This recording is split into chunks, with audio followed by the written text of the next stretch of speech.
বাংলাদেশ থেকে শেখ হাসিনার নেতৃত্বে আওয়ামী লীগের নজিরবিহীন দুঃশাসন এবং স্বেচ্ছাচারিতার অবসান ঘটেছে।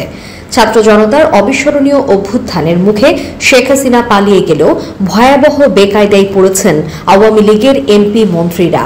অনেকে সুযোগ বুঝে দেশ ছাড়তে পারলেও আটকে পড়া অনেক এমপি মন্ত্রী এবং অসংখ্য নেতাকর্মী প্রাণ ভয়ে পালিয়ে বেড়াচ্ছেন। তাদের অনেকে আবার বিভিন্ন দূতাবাসে আশ্রয় চেয়েছেন। সূত্র জানায়, এমপি মন্ত্রীদের অনেকে শেষ মুহূর্তে শত চেষ্টা করেও আর দেশ ছাড়তে পারেননি। রোববার ও সোমবার দুদিন টিকিটের জন্য তারা বিভিন্ন এয়ারলাইন্সের সঙ্গে যোগাযোগ করেও বিফল হন।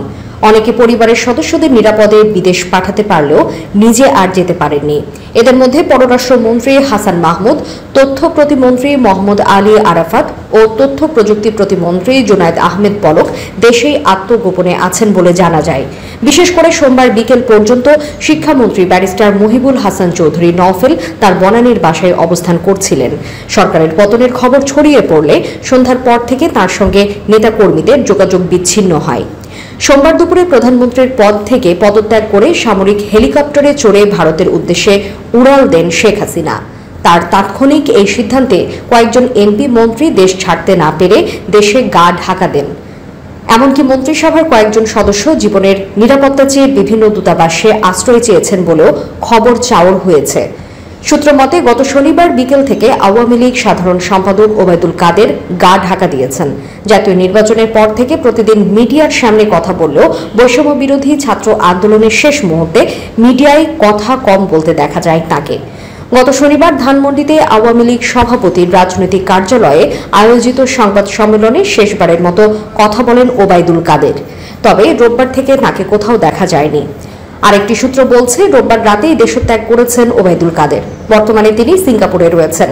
অন্য একটি সূত্র বলছে, ওবায়দুল কাদের বর্তমানে নয়াদিল্লিতে অবস্থান করছেন। সূত্র জানায়, গতকাল সোমবার ভোর থেকেই প্রভাবশালী হিসেবে পরিচিত এমপি মন্ত্রীদের অনেকের সঙ্গে যোগাযোগ করা যাচ্ছিল না।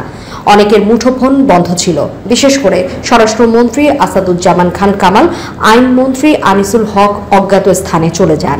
এর আগে হাসিনা সরকারের ক্ষমতাধর উপদেষ্টা সালমান এফ রহমান, অর্থমন্ত্রী মাহমুদ আলী, বস্ত্র ও পাটমন্ত্রী গোলাম দস্তগীর গাজী এবং ঢাকা দক্ষিণ সিটি কর্পোরেশনের মেয়র শেখ ফজলে নূর তাপস বিমানযোগে দেশ ছাড়েন। তবে তারা কে কোন দেশে গেছেন তা জানা যায়নি। এছাড়া কয়েকজন মন্ত্রী জুলাইয়ে ছাত্র আন্দোলনের শুরুর পরপরই দেশ ছেড়ে যান। পরে বৈরী পরিস্থিতি বিবেচনায় তারা আর দেশে ফেরা নিরাপদ বলে মনে করেননি। রোববার রাতে পররাষ্ট্রমন্ত্রী হাসান মাহমুদের পরিবারের সদস্যরা EK586 নম্বর ফ্লাইট যোগে দেশ ত্যাগ করেন। তাদের গন্তব্য ছিল সংযুক্ত আরব আমিরাতের দুবাই বিমানবন্দর।